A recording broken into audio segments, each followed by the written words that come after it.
Welcome to Phone Transformer, your guide to mastering your Android device. Today, we're diving into how to unblock someone on Google Meet. Don't forget to hit that subscribe button to stay updated with our latest tips and tricks.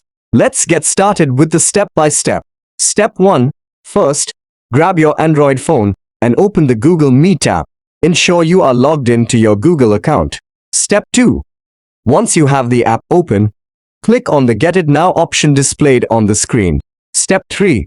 Next, tap on the three horizontal lines located in the top left corner of the app. This will open the main menu. Step 4. In the menu, until you find the Settings option, then tap on it. Step 5. In the Settings menu, look for and tap on the Blocked Users option. Step 6. You will see a list of blocked users. Find the person number you want to unblock.